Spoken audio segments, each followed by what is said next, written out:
సత్తనపల్లి నుంచి వచ్చిన దైవ సేవకులు ఆండ్రూ బ్రదర్ మన మధ్య ఉన్నారు.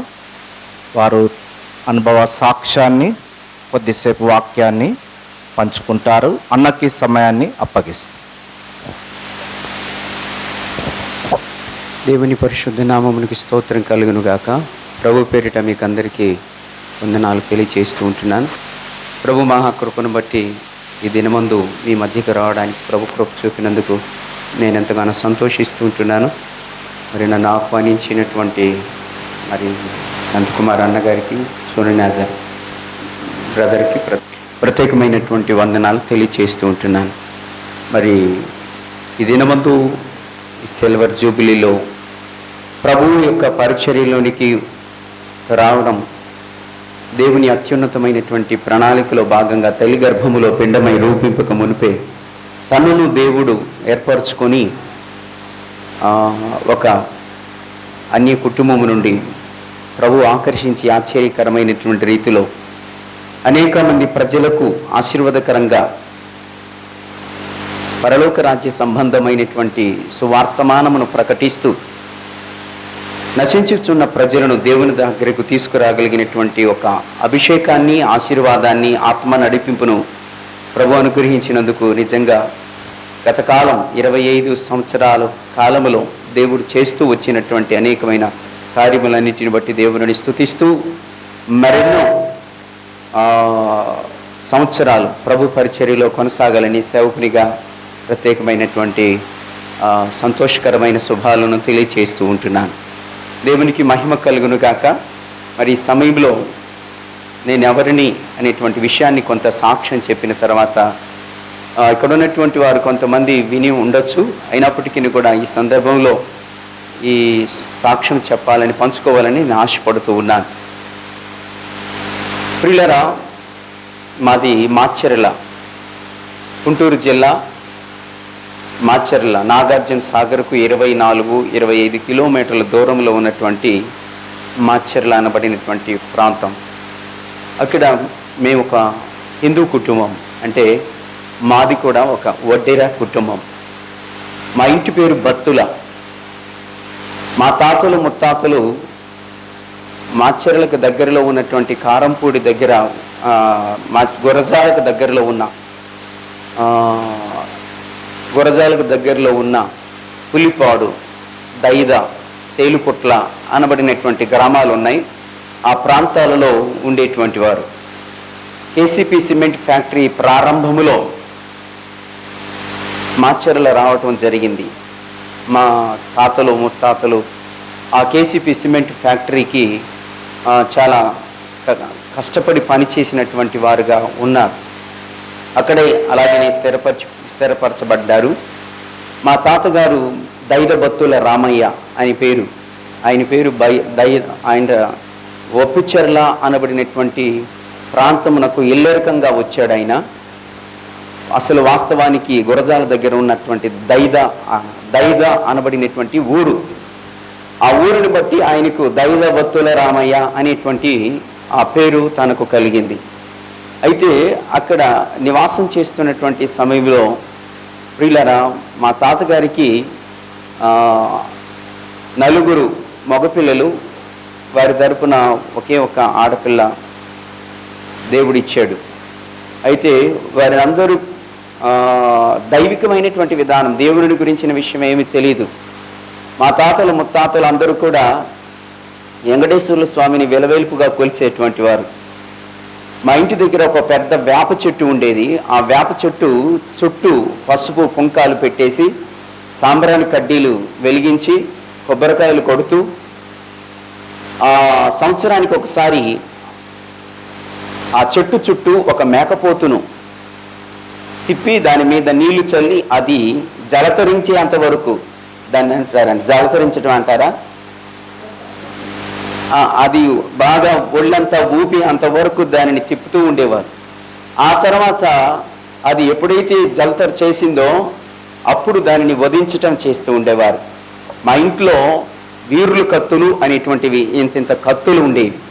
ఆ వీరుల కత్తులు సంవత్సరానికి ఒక్కసారి మాత్రమే బయటకు తీస్తారు.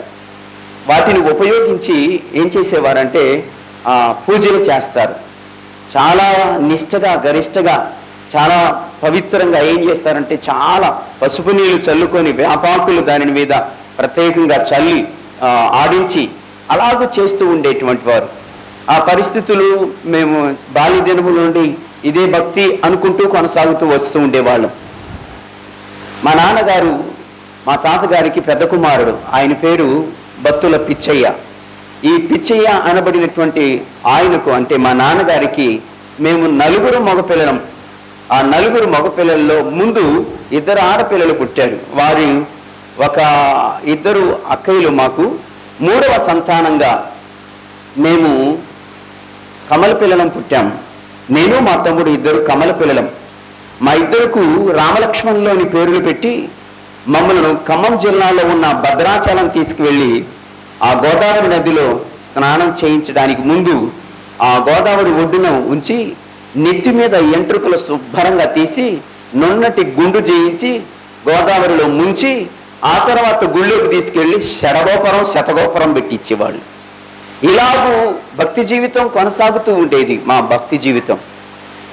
మా తాతలు ముత్తాతలు శ్రీరామనవమి మా ఇంటికి శ్రీరామనవమి వచ్చిందంటే మా ఇంటి ముందు పానకాలు పప్పు బెల్లాలు పెట్టేవాడిని. నేను నడికట్టు కట్టుకొని గుడి వేసి చిన్న పందిరి వేసి గుడి కట్టి దానిలో పూజ చేసి, నా పేరు రాముడు కాబట్టి నేను ప్రత్యేకించి పూజను శ్రద్ధతో చేసేటువంటి వాడిని. నన్ను చూసినటువంటి మా తాతలు మా బంధువులందరూ కూడా రాముడు ఎంత భక్తిపరుడు అనుకుంటూ చాలా సంతోషించేవారు. నా భక్తిని చూసి వారు చాలా ఆనందపోయేవాడు. అటువంటి పరిస్థితులలో కాలక్రమేపీ సంవత్సరాలు గడుస్తూ వస్తూ ఉన్నాయి. 10th క్లాస్ అయిపోయింది, మంచి మార్కులతో ఉత్తీర్ణత సాధించాను. తర్వాత నాకు ఒక ఆశ ఉండేది, నేను డాక్టర్గా చదవాలని ఆశ ఉండేది. డాక్టర్గా చదవాలనే ఆశతో నేను ఇంటర్మీడియట్ అయిపోయిన తర్వాత బైపీసీ గ్రూప్ తీసుకొని చదువుతున్నాను. బాటనీ జువాలజీ అనబడినటువంటివి డాక్టర్గా చదవాలంటే ఆ సబ్జెక్టుల మీదుగా వెళ్ళాలి. ఈ బైపీసీ తీసుకొని చదువుతున్నటువంటి సమయంలో ఫస్ట్ ఇయర్ అయిపోయింది ఇంటర్. 2వ సంవత్సరంలోనికి వచ్చిన తర్వాత లెక్చరర్స్ మా ఫిజిక్స్ జువాలజీ లెక్చరర్ గారు ఏమని చెప్తూ ఉండేవాడంటే, ఇదిగో మనుషులందరూ కూడా కోతి నుండి వచ్చారు డార్విన్ సిద్ధాంతం ప్రకారం. దేవుడు లేడు, దయ్యం లేదు. ఈ సిద్ధాంతం ప్రకారం, డార్విన్ సిద్ధాంతం ప్రకారం మానవుడు కోతి నుండి వచ్చాడని చెప్పడం మొదలుపెట్టాడు. నాకు ఆశ్చర్యమైంది. మా తాతలు ముత్తాతలు ఇలాగ చేసింది ఇదంతా ఏమిటి అని ఆలోచనలోనికి వచ్చాను. తర్వాత నేను అనుకున్నాను, మా తాతలు ముత్తాతలు మొరటివారు చదువు లేనిటువంటి వారు. వారేదో తాతలు ముత్తాతలను అనుసరించినటువంటి సాంప్రదాయ పద్ధతుల ప్రకారం జీవించేవారే కానీ వారికి ఈ లోకాన్ని గురించిన జ్ఞానం లేదు, చదువు లేదు కదా అనుకొని నేను అప్పుడు ఒక తీర్మానానికి వచ్చాను. ఏంటంటే, మా తాతలు ముత్తాతలు ఇప్పటి వరకు నాకు అభ్యసింప చేసినటువంటి భక్తిని నేను ఇక నేను చేయాలనుకున్నటువంటిది ఏమిటంటే, మా లెక్చరర్స్ ఏం చెప్పారో అది చేయాలనుకుంటున్నాను. అప్పటి వరకు భక్తి శ్రద్ధలతో చేసినటువంటి నేను వినాయక సమితి వచ్చినా లేక శ్రీరామనవమి వచ్చినా ప్రత్యేకంగా భక్తి శ్రద్ధలతో నడికట్టు కట్టుకొని భక్తి చేసేటువంటి వారిని. అటువంటి పరిస్థితుల్లో లెక్చరర్స్ ఈ మాటలు చెప్పగానే పూర్తిగా దానిని బ్యాన్ చేసేసాను. మా తాతలు ముత్తాతలు ఏంట్రా శ్రీరామనవమి వచ్చింది ఈరోజు, ఈసారి ఏం కదలలేదేంటి, ఏం చేయలేదేంటి అంటున్నప్పుడు దేవుడు లేడు, దయ్యం లేదు, మీరంత భ్రమ అనడం మొదలుపెట్టి వారికి మైండ్ పోయింది. ఏంటి ఇట్లాగా మాట్లాడుతున్నాడు వీడు, చిన్నప్పటి నుండి చాలా చక్కగా శ్రద్ధగా భక్తి చేసేవాడు, ఇలాగ మాట్లాడుతున్నాడు ఏంటి అనుకున్నారు. ఏదేమైనా వారు నన్ను ఒత్తిడి చేశారు, నేనేమీ చేయలేదు. పురిలా గమనించండి, అలాగ ఉంటున్నటువంటి సమయంలో ఇంటర్మీడియట్ సెకండ్ ఇయర్ మధ్యలో వచ్చిన తర్వాత అప్పుడు నాకు ఒక భయంకరమైన అనారోగ్యం ప్రారంభమైంది. ఏమిటి అనారోగ్యం అంటే, ఊపిరితిత్తుల్లో భయంకరమైనటువంటి బాధ, వేదన, ఒక అడుగు తీసి అడుగు వేయలేని పరిస్థితి. భోజనం చేస్తూ ఉంటుండగానే డొక్క డొక్కపోటు నొప్పి తట్టుకోలేక, పక్కటెముకల నొప్పి తట్టుకోలేక అలాగనే భోజనం చేస్తూ క్రిందకు ఒరిగిపోయేవాడిని. ఈ పరిస్థితిని చూసి చాలా ఆందోళన చెందారు. దురదృష్టవశాత్తు నేను 7th క్లాస్ చదివేటప్పుడే తల్లిని పోగొట్టుకున్నాను. మా నాన్నగారు, మా అక్కయ్యలు మాకు ఆదరణగా ఉండేటువంటి వారు. ఆ పరిస్థితులలో ప్రియులారా, మరి నా పరిస్థితిని రోజు రోజుకి విషమిస్తున్నటువంటి పరిస్థితిని చూచి నన్ను తీసుకువెళ్ళి హాస్పిటల్కి తీసుకెళ్లారు. హాస్పిటల్ చుట్టూ తిప్పారు. హాస్పిటల్లో ప్రతి డాక్టర్, మాచర్లో ఉన్నటువంటి డాక్టర్ల దగ్గరికి, అందరి దగ్గరికి చూపించారు. కానీ వారికి ఏం అర్థం కావట్లేదు. ఎక్స్రేలు తీసారు, అన్నీ తీశారు. తర్వాత నాగార్జున సాగర్ హిల్ కాలనీలో ఫయజ్ అహ్మద్ అనబడినటువంటి ఒక డాక్టర్ గారు, మంచి డాక్టర్ గారు ఉండేవారు. ఆ ఫయజ్ అహ్మద్ అనబడినటువంటి డాక్టర్ గారి దగ్గరకు తీసుకువెళ్ళారు. అక్కడికి వెళ్తే ఆయన ఏం చేశారంటే ఎక్స్రేలు అవి తీసి గుంటూరు బ్రాడీపేటలో ఉన్నటువంటి వాళ్ళ మూర్తి అనేటువంటి పేరు వస్తుంది, ఇప్పుడు నాకు పెద్దగా గుర్తు లేదు, ఆయనకు రిఫర్ చేశారు. ఆయన దగ్గరికి వెళ్తే ఆయన పరీక్ష చేసి ఇంకొక ఆయన దగ్గరికి పంపించారు. ఇలా డాక్టర్ల చుట్టూ తిరగటం జరుగుతూ వస్తుంది. ఈ పరిస్థితులలో ప్రియులారా, ప్రతిరోజు అర్ధరాత్రి 1 గంట 12 గంటల ఆ సమయంలో డొక్కపోటు నొప్పి వచ్చేది. అది ఎలాగుండేది అంటే, ఎవరైనా వ్యక్తి కర్రతో కానీ రాడ్డుతో కానీ నా ప్రక్కటెముకల పైన కొట్టినప్పుడు అంటే ఎంత ఊపిరిపోయేటువంటి, ఆగిపోతుందేమో అన్నటువంటి బాధ, ఆ పరిస్థితిని నేను అనుభవించాను. అలాగూ రోజు రోజు కుంగిపోతున్నాను. అర్ధరాత్రి 12 గంట 1 గంట సమయంలో నిద్ర మానేసి మా నాన్నగారు, మా అక్కయ్యలు, మా తమ్ముళ్ళు నా చుట్టూ మంచం చుట్టూ కూర్చొని ఉండేవారు. అటువంటి పరిస్థితులలో ప్రియులారా, మరి రోజు రోజుకి వారి ప్రయత్నం వారు చేస్తున్నారు. డాక్టర్ల దగ్గరికి చుట్టూ తిప్పుతున్నారు.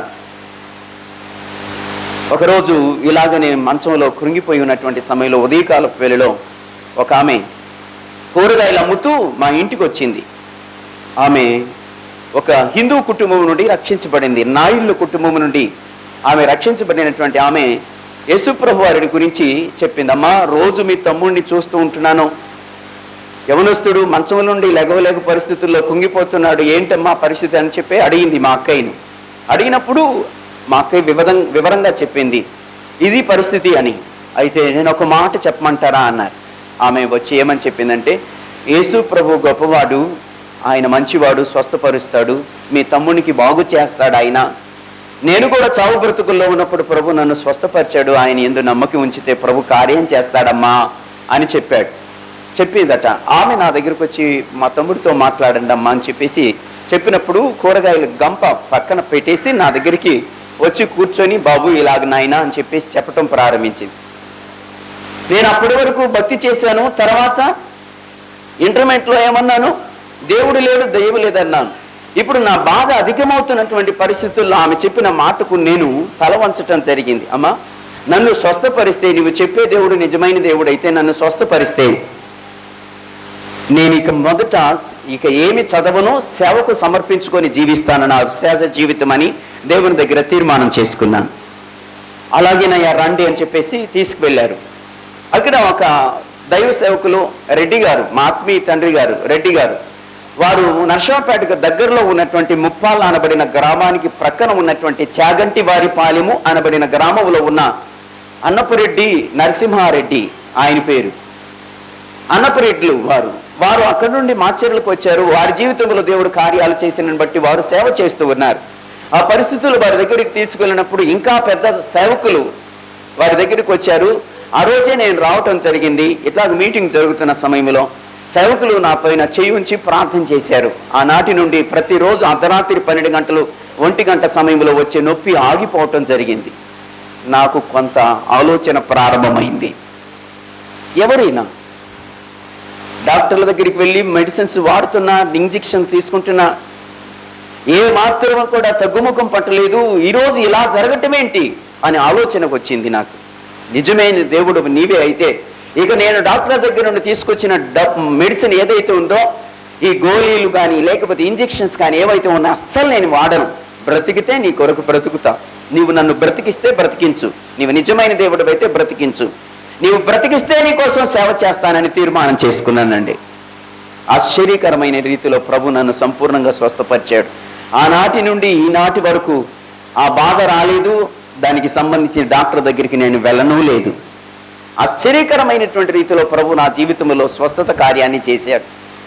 ఇక నేను తీర్మానం చేసుకున్నాను, నీ సేవ చేస్తాను అని తీర్మానం చేసుకొని హైదరాబాద్లో ఉన్నటువంటి హైదర్ నగర్ అనబడినటువంటి ప్రాంతంలో, కుకట్పల్లికి దగ్గరలో హైదర్ నగర్ అనేటువంటిది ఉంటుంది. అక్కడ ఒక బైబిల్ కాలేజీలో తర్బీదు అవ్వటం జరిగింది. ప్రియులారా గమనించండి, ఆ తర్వాత 9 మాసాల బైబిల్ ట్రైనింగ్లో మధ్యలో నేను సెలవు వచ్చినప్పుడు ఇంటికి వచ్చాను. ఇంటికి వచ్చినప్పుడు మా ఇంట్లో జరుగుతున్న అలజడి ఏమిటి అంటే, మా పెద్దక్క గారికి 2 పిల్లలు పుట్టారు. చిన్న పాప లాస్ట్ 1. ఆమెకు పాలిచ్చేటువంటి సమయంలో ఈ చిన్న పాపను విసిరి పడేస్తుంది నిర్దాక్షిణ్యంగా. ఏంటి పాపను విసిరేస్తుంది అని చెప్పేసి అని అందరూ అబ్బురిపోయారు, భయపడ్డారు. తీరా నన్ను పిలిచాడు, మా తమ్ముళ్ళు పిలిచి, ఈమె కొరకు, అక్కయ్య కొరకు ప్రార్థన చేయండి, మరి ఇదేంటో పిచ్చి చేష్టలన్నీ చేస్తుంది, పాలు ఇవ్వటం మాత్రమే కాదు, పసిబిడ్డను గొంతు కూడా నొక్కేస్తుంది ఈ పరిస్థితులు అని చెప్పేసి అన్నప్పుడు నేను దగ్గరకు వచ్చాను, ప్రార్థన చేయటం మొదలుపెట్టాను. ఆమె తలపైన చెయ్యి ఉంచి ప్రార్థిస్తున్నాను. వెంటనే ఆమెలో ఉన్నటువంటి ఒక దురాత్మ బయటకు వచ్చేసింది. నేను నాగిని అంటుంది, బుసలు కొడుతుంది, కింద పడిపోయి డొల్లాడుతూ పాములాగా మెలికలు తిరుగుతుంది. ఏంటి పరిస్థితి అని ప్రభు నామం పేరిట గద్దించి ప్రార్థన చేయగానే ఆ దురాత్మ ఆమెను విడిచిపెట్టి వెళ్ళిపోయి లేచి, నేనే ఎక్కడున్నాను అని చెప్పేసి అని తన పాపను ఎత్తుకొని అప్పుడు పాలు ఇవ్వటం జరుగుతుంది. ఇలాంటి కార్యమును చూసిన తర్వాత మా ఇంట్లో ఉన్నటువంటి వారు తమ్ముళ్ళందరూ యేసు వైపు తిరిగారు. దేవుడు గొప్పవాడు, ఆయన చేసిన కార్యములు గొప్పవి అనుకున్నారు. ఇప్పుడు మా ఇంట్లో మేము 4 అన్నదమ్ముల్లో 3 సేవ చేస్తున్నాం, దేవుని సేవ. 3 దేవుని సేవ చేస్తున్నటువంటి వారంగా ఉన్నాం. చిన్న ఆయన మాత్రం పిఈటి టీచర్గా, డ్రిల్ మాస్టర్గా, హై స్కూల్ డ్రిల్ మాస్టర్గా ఉద్యోగం చేసుకుంటున్నాడు. మా కయ్యలు రక్షించబడినారు. మా నాన్నగారు ఇలాగూ నేను యేసుప్రభువుని నమ్ముకున్న తర్వాత నేను బైబిల్ ట్రైనింగ్కి వెళ్తానంటే చాలా అడ్డగించారు. నీ జబ్బేదో పోతుందంటే చర్చికి పంపించాను, కానీ నువ్వు ఇలాగ తిరుగుతావు, ఇలాగ తిరుగుబాటు చేస్తావు అనుకోలేదు అనుకొని అడ్డగించారు బైబిల్ ట్రైనింగ్కి వెళ్లకుండా. అటువంటి పరిస్థితుల్లో ఆయన నన్ను బ్రతికించారు. నేను ఆయన కోసమే జీవిస్తాను, నా శేష జీవితం అని చెప్పేసి తీర్మానం చేసుకొని వెళ్ళటం జరిగింది. ప్రియులరా, అలాంటి పరిస్థితుల్లో కొన్ని రోజుల తర్వాత బైబిల్ ట్రైనింగ్ అయి వచ్చిన తర్వాత ఇంటిలో జరిగిన కార్యాలను కళ్ళతో చూశాడు మా నాన్నగారు. చూసినప్పటికీ కూడా అవిశ్వాసులైన వారి మనోనేత్రమును యుగ సంబంధమైన దేవత గుడ్డితనాన్ని కలుగు చేస్తుందన్న వాక్య ప్రకారం ఆయనకేం అర్థం కాలేదు. ఏదో ఒక మంత్రం, భూత వైద్యం చేసినట్టు దానితో సమానంగా భావించాడు. కానీ ఆయన నిజమైన దేవుడు అని మాత్రం ఒప్పుకోవట్లేదు. ఒకరోజు మేమందరం ప్రార్థనకు వెళ్తున్నాం, తమ్ముళ్ళు ప్రార్థనకు వస్తున్నారు, అక్కయ్యలు ప్రార్థనకు వస్తున్నారు, మీరు కూడా రండి ప్రార్థనకు వెళ్దామని చెప్పేసి అంటే ఒక మాట అనేవాడు. ఏమనేవాడు అంటే తెలుసా, ముందొచ్చిన చెవుల కంటే ఆ మాట అన్నాడు. ఏంటి మాట అన్నాడు నాకు అర్థం కాలేదు. ఏంటన్నా అలా మాట్లాడారు అని చెప్పేసి అంటే, ముందు ఎవరు అనుకుంటున్నావు? విష్ణు, బ్రహ్మ, ఈశ్వరుడు, వీళ్ళే త్రిమూర్తులు. అసలు నిన్నదాకా మొన్న వచ్చాడు యేసు, ఆయనను అంటారేంటి? అసలు వాళ్ళే బ్రహ్మ, విష్ణు, ఏంటో కథ చెప్పడం ప్రారంభించాడు. ఒక పెద్ద గుడ్డు ఉండేది, అది పగిలిపోయింది, దానిలో నుండి 3 వ్యక్తులు బయటకు వచ్చారు, వాళ్ళే బ్రహ్మ, విష్ణు, ఈశ్వరులు అని చెప్పి పై ఒక్క ఆకాశం అయింది, క్రింద ఒక్క భూమి అయిపోయింది. ఏదో కథలు చెప్తున్నాడు, అర్థం కాలేదు.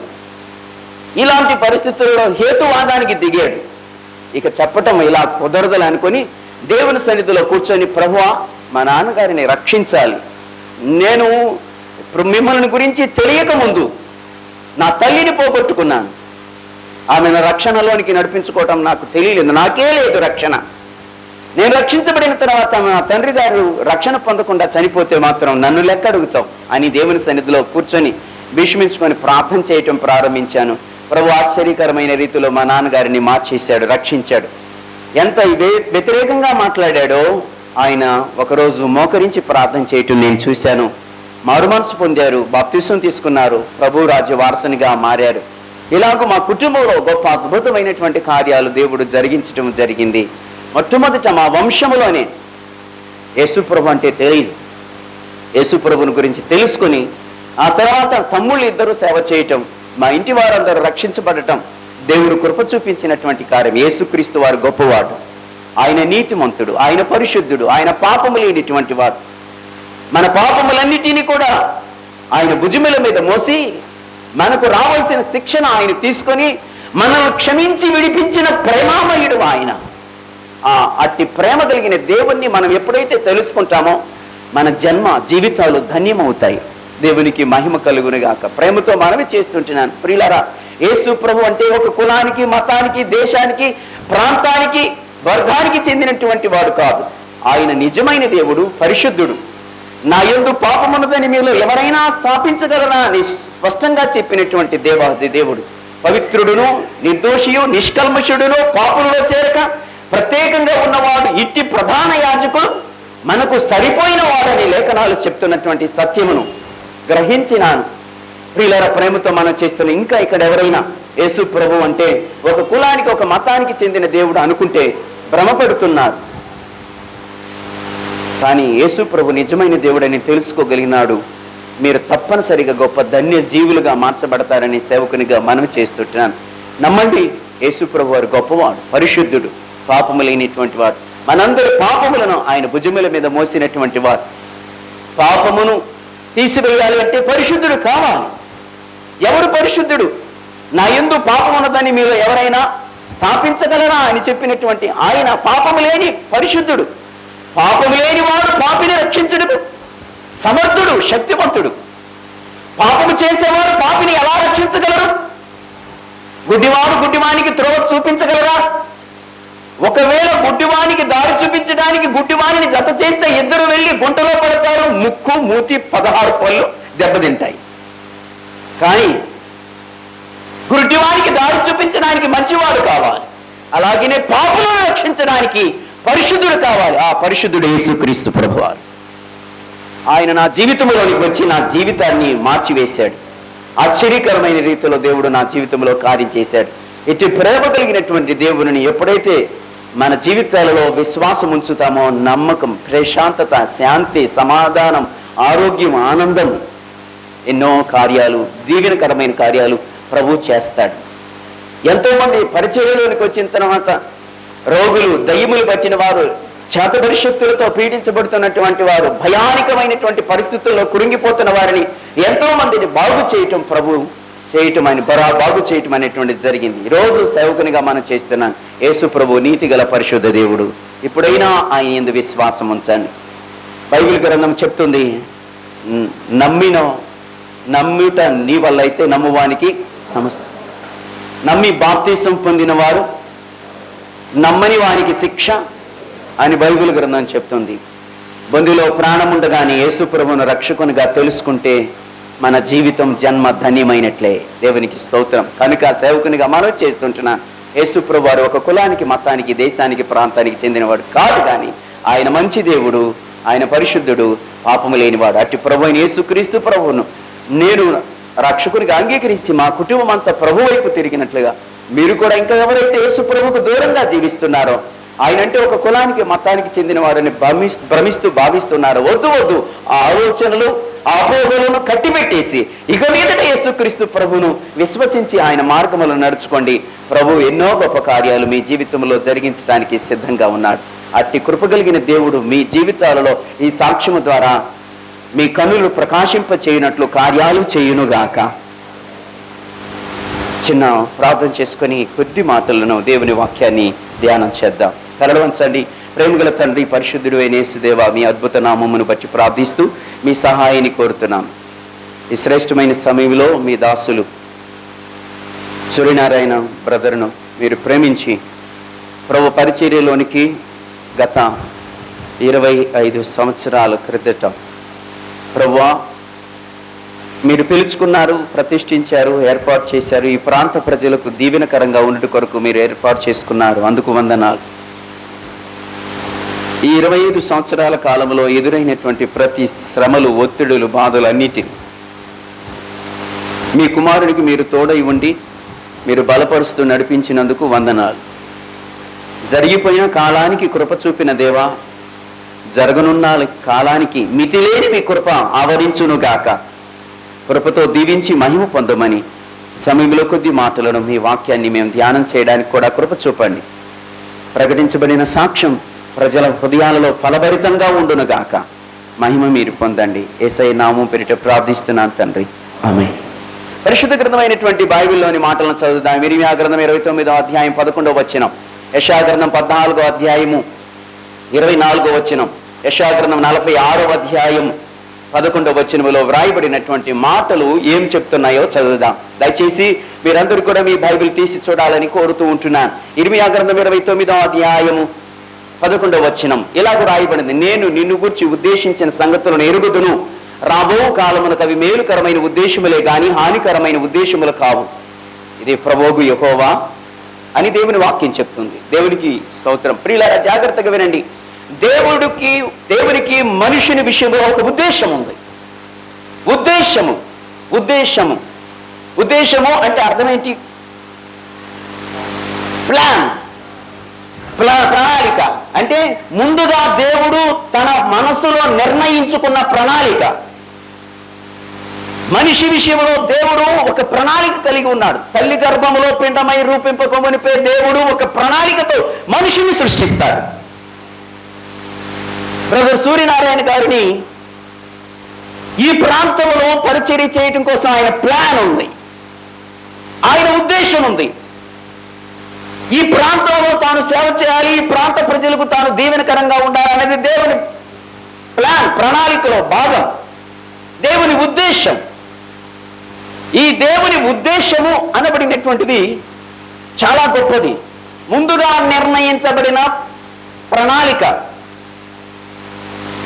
దేవుని అభిప్రాయం,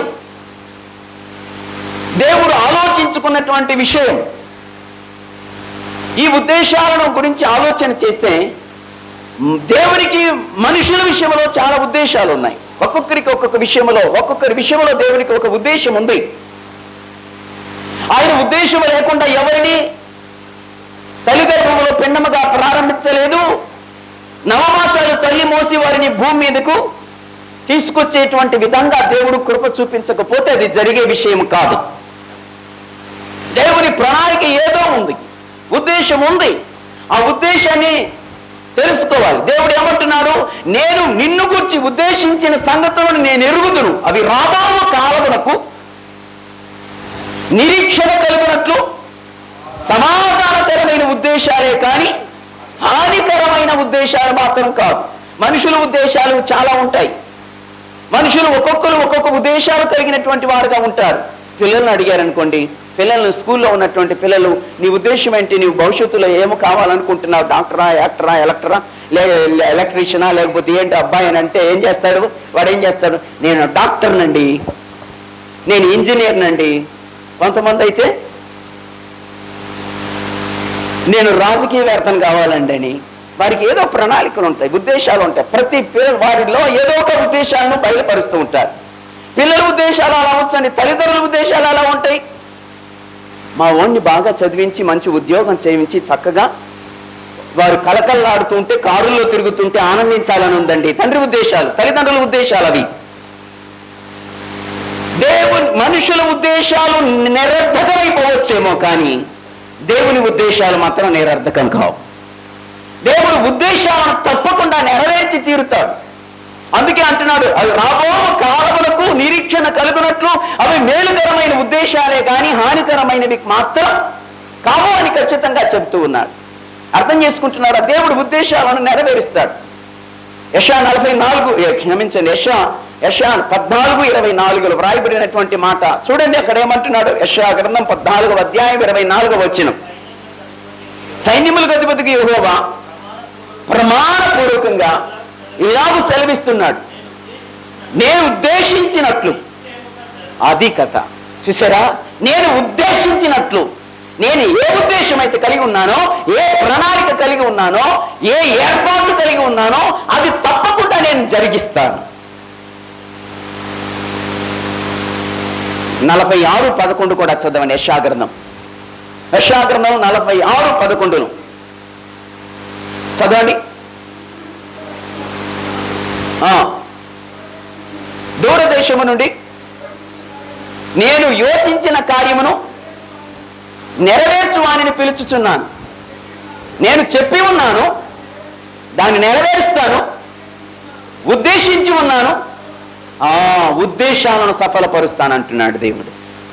దేవుని ఉద్దేశం ఏమై ఉందో అది సఫలం చేస్తాను, సక్సెస్ అయ్యేటట్టుగా చేస్తానంటున్నాడు. అయితే ఇక్కడ ఒక ప్రశ్న, అనేకుల జీవితాల్లో దేవుని ఉద్దేశాలు ఎందుకు నెరవేరటం లేదు? దేవుడు ప్రతి ఒక్కరి విషయంలో మంచి ఉద్దేశాలు కలిగి ఉన్నాడు. రౌడీ షీటర్ గాను రకరకాలైనటువంటి చెడ్డ జీవితంలో ఎందుకు మనుషులు అలా దిగజారిపోతున్నారు? ఆలోచన చేయండి. ప్రతి మనుషుని విషయంలో దేవుని ఉద్దేశం మంచిగా ఉంది. ఆ ఉద్దేశం మంచిగా లేకపోతే ఏమాత్రం భూమి మీదకి మనుషుల్ని అనుమతించేవాడు కాదు. అయితే దేవుడు మనుషుల్ని భూమి మీద అనుమతించిన తర్వాత, కొంతకాలమైన తర్వాత ఆ ఉద్దేశాలు ఏ విధముగా దేవుడు ఉద్దేశించి బ్రతికించాడో, పుట్టించాడో ఆ ఉద్దేశాలు నెరవేర్చడం కోసం దేవుడు ఎదురు చూస్తూ ఉంటాడు.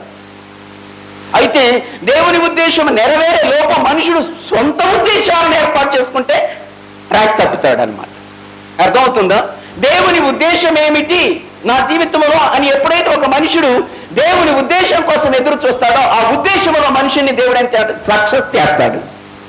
ఉద్దేశాలన్నీ సఫలపరచబడటానికి కారణమవుతాయి. అర్థం చేసుకుంటున్నారా? మరి ఉద్దేశాలు ఎందుకు ఫెయిల్ అయిపోతున్నాయి? ఎందుకు చెడ్డవాళ్ళ మనుషులు మారిపోతున్నారు అంటే, వారిలో దేవునికి వ్యతిరేకమైన ఆలోచనలు, వ్యతిరేకమైన ఆచారాలు, వ్యతిరేకమైన సాంప్రదాయాలు, వ్యతిరేకమైనటువంటి కార్యక్రమాలు వారి జీవితాలలో ఉన్న కారణం చేత దేవుడు ఉద్దేశించినట్లు వారి జీవితంలో జరగటం లేదు. ఆలోచన చేయండి. దేవుని ఉద్దేశం నెరవేరాలి మనందరి జీవితంలో. ఉదాహరణకు ఇశ్రాయేలీయులను దేవుడు ఐగుప్తు దేశం నుండి కానాను దేశం నడిపించడం ఆయన ఉద్దేశం. మరి ఎందుకు కానాను దేశమును చేరకుండా మధ్యలో చాలా మంది పిట్టలు రాలిపోయినట్టు రాలిపోయినారు?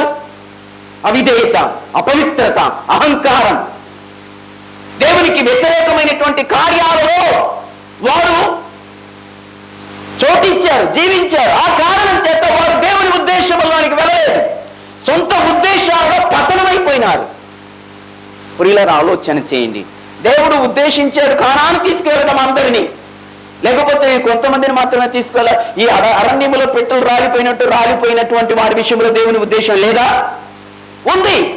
కానీ ఎందుకు రాలిపోయారు? వారి అవిధేయత, వారి పాపం, వారి దేవునికి వ్యతిరేకమైనటువంటి దిశలో వారు ఆలోచించిన క్రమం, అది వారి జీవితాలను దేవుని ఉద్దేశం నుండి దూరం చేసింది. ఈరోజు మనిషిని విషయంలో దేవుని ఉద్దేశం ఎందుకు నెరవేర్చలేదు? ఏ ఉందో, ఏ అవిధేయత ఉందో, ఏది దేవునికి బాధ కలిగించేటువంటి పరిస్థితి మనిషిని జీవితంలో వేయ తాండవం చేస్తుందో అర్థం కావట్లేదు. అది గ్రహించుకొని మనుషుడు ఎప్పుడైతే నా ఉద్దేశం మంచిది కాదు, నేను దేవుని ఉద్దేశానికి ప్రాధాన్యతనిస్తాను అని ఏ మనుషుడైతే దేవునికి లోబడతాడో దేవుడు ఆ వ్యక్తి జీవితంలో కార్యం చేస్తాడు. యెరోబాము విషయంలో దేవుని ఉద్దేశం ఉంది. ఇశ్రాయేలు మీద రాజుగా ఉండడం దేవుని ఉద్దేశం. రాజుల గ్రంథం 11వ అధ్యాయంలో ఈ విషయం వృత్తాంతం స్పష్టంగా తెలియజేస్తుంది. ఉద్దేశం లేకుండా యెరోబామును రాజుగా దేవుడు 10 గోత్రాల పైన రాజుగా ఉంచాడా? లేదు. దేవుని ఉద్దేశం ఉంది. కానీ యెరోబాము ఎందుకు దేవునికి మహిమాంతమైనటువంటి రీతిలో చేయలేకపోయాడు అంటే, గాదులోను బేతేలులోను తాను ఒక విగ్రహములను సృష్టించి పెట్టి ఇశ్రాయేలు యెరూషలేము వెళ్లకుండా వారిని దారి తప్పించినటువంటి వ్యక్తి. ఆ కారణం చేత యెరోబాము దేవుని దృష్టిలో చెడ్డవాడుగా మారిపోయినాడు. దేవుని ఉద్దేశాలను పక్కకు నెట్టివేసి సొంత ఉద్దేశాలతో, సొంత తలంపులతో ఏం చేశాడు? తాను అలాగేదో చేయాలని ప్లాన్ చేశాడు. ఆ కారణం చేత తాను ఓడిపోయినాడు. ప్రియులారా, ఆలోచించండి. అలాగే సౌలు విషయంలో దేవుని ఉద్దేశం ఉందా లేదా? సమూయేలు మొదటి గ్రంథం 13:13లో వ్రాయబడినటువంటి మాట ప్రకారం ఏమన్నాడు? దావీదును రాజ్యమును సదాకాలం స్థిరపరచడానికి ముందుగానే సౌలు రాజ్యము సదాకాలం స్థిరపరచబడాలనే దేవుని ఉద్దేశమై ఉంది. 13:13లో ఏముందో చదవండి. సమూయేలు మొదటి గ్రంథం 13:13లో ఏమని వ్రాయబడి ఉన్నది? అందుకు సమూయేలు ఇట్లా అంటున్నాడు, నీ దేవుడైన యెహోవా నీకిచ్చిన ఆజ్ఞలను గైకొనక నీవు అవివేకపు పని చేసితివి. నీ రాజ్యము, అక్కడ అండర్లైన్ చేయండి, నీ రాజ్యము ఇశ్రాయేలుల మీద ఎంతకాలం అంటే దావీదు సింహాసనము యుగయుగాలు ఉండే దానికి ముందుగా ఎవరి సింహాసనము దేవుడు యుగయుగాలు ఉండాలని కోరాడు?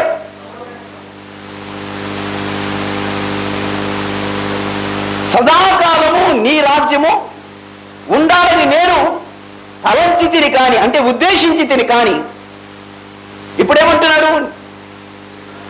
నీ రాజ్యము నిలువదు. దేవుని ఉద్దేశమును పాడు చేసుకున్నాడు, దేవుని ప్రణాళికను పాడు చేశాడు. కారణం ఏంటి? అమాలేకీయులను నాశనం చేయమని చెప్తే వారిని రాజును బంధించి బలిసినటువంటి పశువులను తీసుకొని రావటం, ఆజ్ఞాతిక్రమమైనటువంటి పాపము చేయటం వలన ఏం జరిగింది? దేవుని ఉద్దేశములో నుండి కొట్టివేయబడ్డాడు. అంత మాత్రమే కాకుండా దైవజనుడైనటువంటి సమూయేలు చేయవలసిన పనిని తన సొంత నిర్ణయంతో తాను చేయటం జరిగింది. బలర్పించే అధికారం అవకాశం ఎవరిది? యాజకునిది. కానీ యాజకుడు చేయవలసిన పని రాజు చేశాడు. బైబిల్ గ్రంథంలో యాజక పని, రాజు పని చేసినటువంటి వ్యక్తి ఒక మెల్కీషెదెకే. అర్థం చేసుకుంటున్నారా? కానీ ఈ రాజు యాజకతో పని చేయాలని ప్లాన్ చేసి దేవునికి మరింత కోపాన్ని కలగడానికి కారణమైనటువంటి వ్యక్తిగా ఉన్నాడు. అందుకని నీ రాజ్యము నిలవదు. దేవుని ఉద్దేశము నీ విషయంలో, అమ్మ, తల్లి, చెల్లి, సహోదరి, నీ విషయంలో దేవునికి ఒక ప్లాన్ ఉంది. ఆ ప్లాన్ జరగాలి అంటే ఆజ్ఞ అతిక్రమమును, దేవునికి వ్యతిరేకమైన కార్యాలు ఏవైతే ఉన్నాయో అవి గుర్తిరిగి ఈ రోజు తేటి వాటిని భూస్థాపితము చేస్తే దేవుని ఉద్దేశం నీ జీవితంలో పునరావృతం అవుతుంది. సొంత ఆలోచనల ప్రకారం నా ఇష్టం వచ్చినట్లుగా చేస్తాను, నా ఇష్టం వచ్చినట్లుగా నేను నడుచుకుంటాను అంటే దేవుని ఉద్దేశం నీ విషయంలో ఏ మాత్రం జరగదు, నెరవేరదు. సేవకునిగా ప్రాధాన్యపడి తెలియజేస్తూ ఉంటున్నాను. నీ విషయంలో దేవుని ఉద్దేశం నెరవేరడం కోసం నేను అంటాను, ఒక ప్రశ్న అడుగుతాను, జాగ్రత్తగా వినండి. మీరు మీ పిల్లలకు మంచి కార్పొరేటెడ్ స్కూల్లో, కాలేజీల్లో చదివిస్తున్నారు, మంచిదే కాదంటలేదు. వారికి కావలసినది జ్ఞానం కోసం చేస్తున్నారు, మంచిదే కాదంటలేదు. కానీ మీ ఉద్దేశాలు పిల్లల మీద వృద్ధి, వారిని ఇబ్బంది పెట్టకండి. ఆ తర్వాత నీవు నేను ప్రభువును అంగీకరించి నడుచుకుంటున్న వారం కాబట్టి మీ బిడ్డల విషయంలో, ప్రభువా నేను నా బిడ్డ విషయంలో ఈ స్థాయిలో ఉండాలి, ఈ లెవెల్లో ఉండాలని నేను కోరుకుంటాను. కానీ నీ ఉద్దేశం ఏమై ఉందో ఆ ఉద్దేశం నా బిడ్డ విషయంలో నెరవేర్చని ప్రార్థించండి. అప్పుడు దేవుని శ్రేష్టమైన విలువైనటువంటి స్థానాన్ని పిల్లల జీవితాల్లో స్వతంత్రించుకోవడానికి కారణమవుతుంది. నేను అనుకున్నాను, నాకు ఇద్దరు కుమారులు చిన్న వయసులో వారిని చూసి, వారి స్కూల్కి వెళ్తూ చక్కగా చదువుకుంటున్న దానిని బట్టి చూసి పెద్దోడిని కలెక్టర్ చేయాలి అనుకున్నాను, చిన్నవాడిని డాక్టర్ చేయాలి అనుకున్నాను. అప్పుడు వారికి ఏమనుకున్నానంటే కలెక్టర్, డాక్టర్ అని నేను ఉద్దేశపడ్డాను. కొంతకాలం తర్వాత దేవుడు నాకు ఈ మాటల ద్వారా, ఈ వాక్యముల ద్వారా ఆలోచన కలిగి చేసి, నీ ఉద్దేశమా నా ఉద్దేశమా నీ బిడ్డల విషయంలో అని ఆలోచన చెప్పినప్పుడు, లార్డ్ ఐఎమ్ సారీ అన్న. దేవుని స్తోత్రం కలుగునిగా. 6 సంవత్సరాలు 7 సంవత్సరాలు అప్పుడే మీ కొరకు ప్రతిష్ఠిస్తున్నాను వీరిని, వీరి భవిష్యత్తు అంతా మీరు ఏం ఉద్దేశం కలిగి ఉన్నారో ఆ ఉద్దేశం నెరవేర్చండి అని దేవుని సన్నిధిలో ప్రార్థన చేశాను. వారు ఇరువురు దేవుని సేవకులుగానే, దేవుని సేవ చేస్తున్నటువంటి వారుగా ఇప్పుడు వాడుకుంటున్నాడు దేవుడు. మన ఉద్దేశాలు కాదండి, మన ఉద్దేశాలు హానికరం కావచ్చు, ప్రమాదకరం కావచ్చు. మన ఉద్దేశాలు చాలా మనలను ఉన్నతమైన స్థితిలోనికి తీసుకొచ్చి అక్కడి నుండి బిల్లబీటుగా పడిపోయేటట్టుగా చేయొచ్చు. కానీ దేవుని ఉద్దేశాల కోసం సమయం ఇవ్వండి. సేవకునిగా ప్రాధేయపడి తెలియజేస్తున్నాను. మీ పిల్లల విషయంలో, దేవా నా బిడ్డ విషయంలో నీ ఉద్దేశం ఏంటో నెరవేర్చు అని ప్రార్థించడం మొదలు పెట్టండి. ప్రభు తప్పకుండా కార్యాలు చేస్తాడు. అర్థమవుతుందా? చాలా మంది దేవుని ఉద్దేశాలు విఫలమైపోవటానికి కారణం ఏమిటంటే దేవుని పొరపాటు కాదు, అది మనుషులు చేస్తున్నటువంటి తప్పిదముల వలన జరుగుతున్నటువంటి విషయమే అనేటువంటి విషయాన్ని స్పష్టంగా చెప్పగలను. ఉదాహరణ మనం చూసాము ఈ విషయాలన్నీ. సౌలు విషయంలోను, యెరోబాము విషయంలోను, ఇశ్రాయేలు విషయంలోను జరిగినటువంటి తప్పిదాలే వారు దేవుని ఉద్దేశంలో సంపూర్ణంగా రీచ్ అవ్వలేకపోవడానికి కారణమైపోయింది. మరి దేవుని ఉద్దేశంలో నీవు నెరవేరాలంటే, చేరాలి అంటే, దేవుని ఉద్దేశం నీ జీవితంలో నెరవేరాలంటే, జరగాలి అంటే ఏం చేయాలో తెలుసు. దానికి 2 ఉదాహరణలు చెప్పి నేను ఆగిపోతాను సమయభావాన్ని బట్టి. జాగ్రత్తగా గమనించండి ప్రియులారా.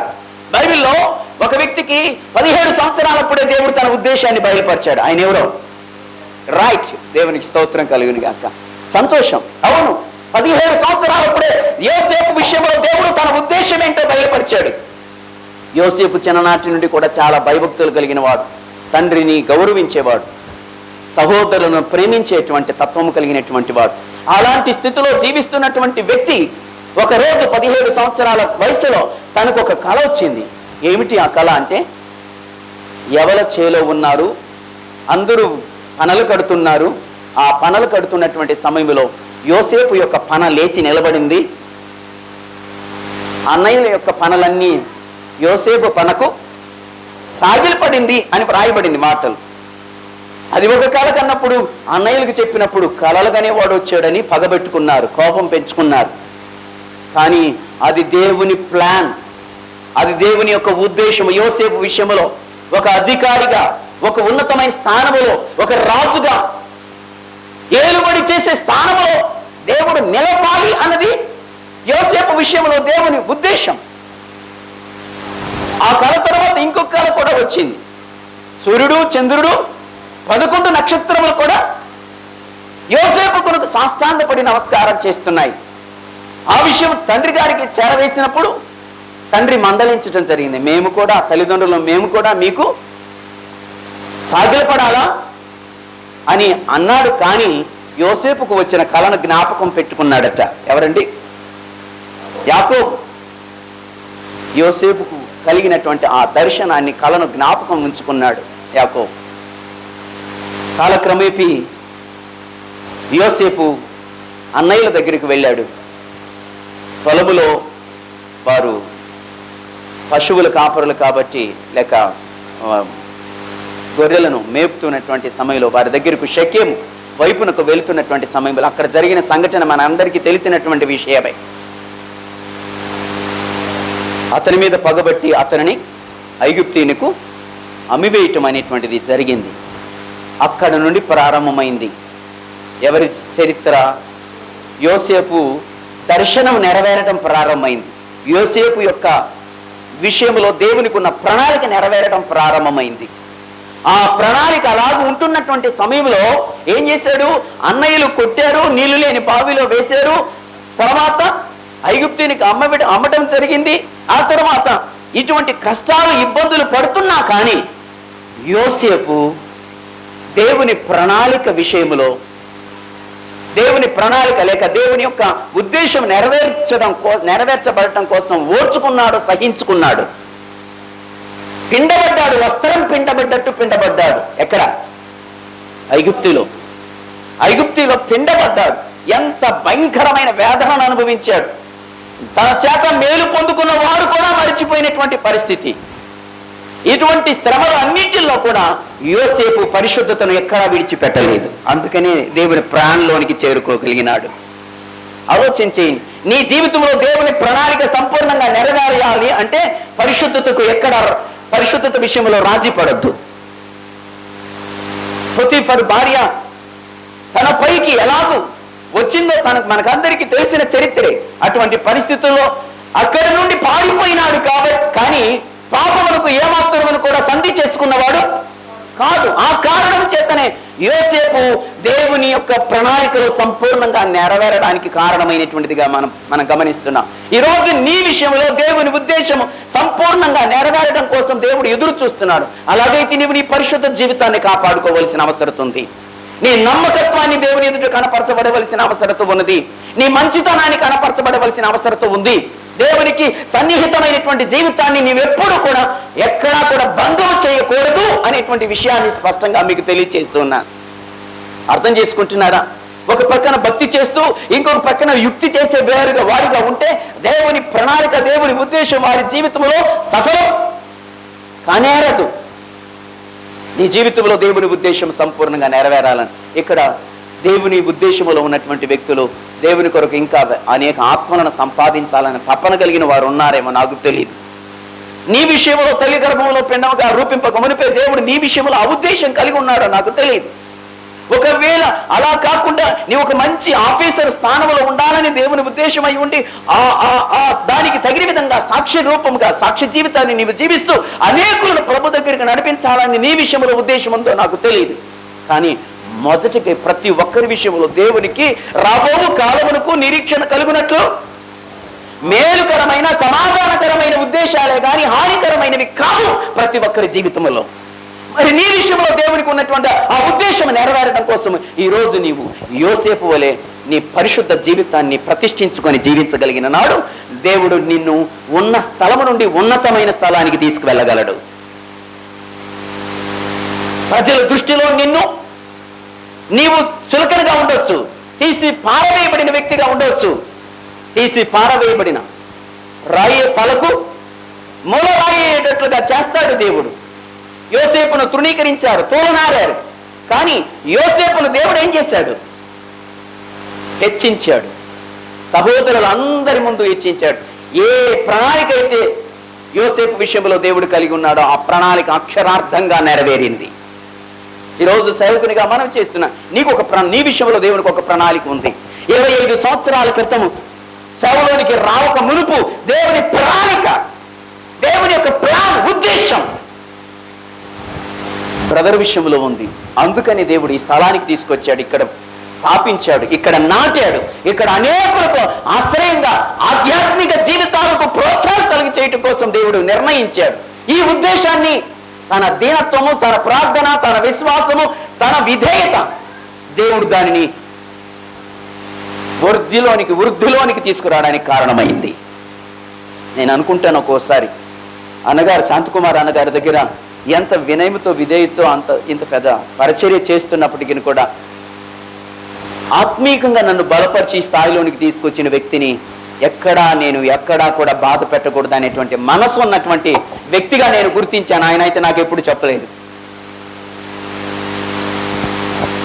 శాంతకుమార్ అన్న గారు ఏ చిన్న మాట చెప్పినా దాన్ని నెరవేరడానికి చేయడానికి అడుగులు వేస్తాడు. అదే తనను వృద్ధిలోనికి తీసుకురావడానికి కారణమైంది.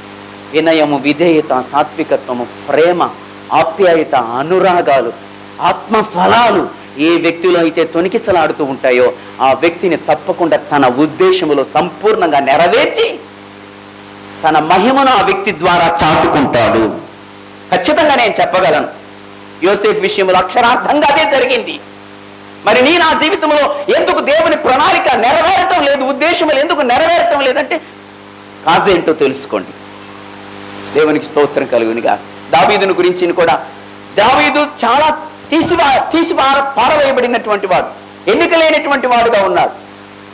అర్థం చేసుకుంటున్నారా? అందుకని దేనికి ఉపయోగం లేనివాడు కాబట్టి గొర్రెల కాపరిగా ఉంచారు. గొర్రెల దగ్గర దేవుని ఉద్దేశములో తాను ఉన్నాడు కాబట్టి దేవుడు ఆయనను పైకి రాజుగా తీసుకొచ్చాడు. అందుకే తనను గురించి ఈ విషయం చెప్తారు. అపోస్తల కార్యగ్రంథం 13:22లో ఈ మాట స్పష్టంగా చెప్పాడు. అపోస్తల కార్యగ్రంథం 13:22లో చాలా స్పష్టంగా చెప్పాడు. ఏమని రాయబడిందండి? చదవండి ఒకసారి. నేను ఈ మాటలు చెప్పి నేను ముగిస్తాను.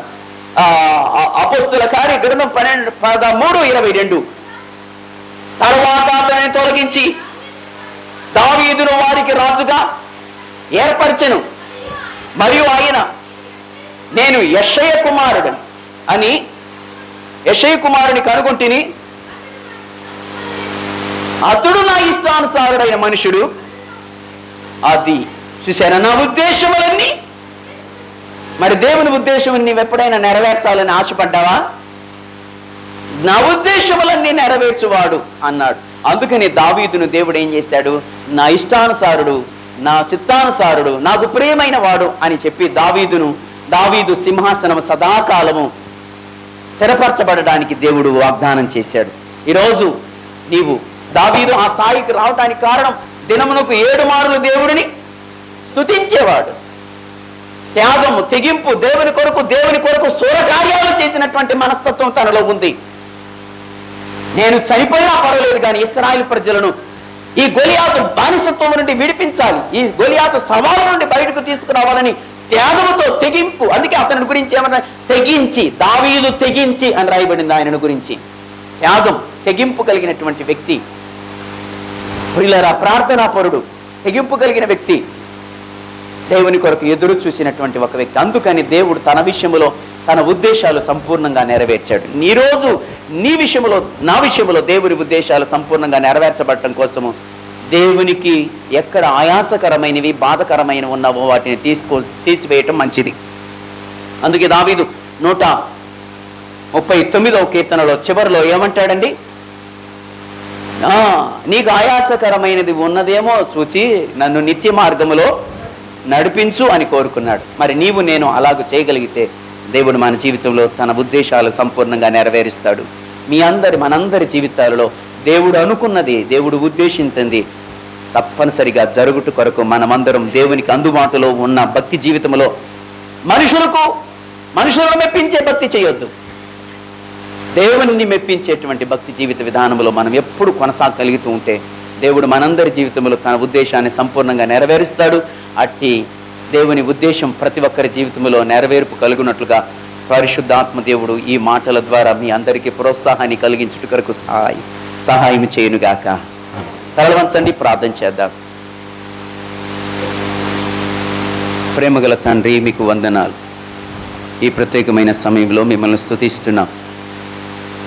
మా ప్రియులు సూర్యనారాయణ గారిని మీరు జ్ఞాపకం చేసుకొని తల్లి గర్భంలో పిండమై రూపింపకమును ఏర్పాటు చేసుకొని ఈ ప్రాంతంలో బలమైన పరిచర్య చేయటం కోసం మీరు ఉద్దేశించిన ప్రకారం జరిగిస్తున్నందుకు స్తోత్రం. 25 సంవత్సరాల కాలం మీరు కాపాడుతూ వచ్చారు, మీకు వందనాలు.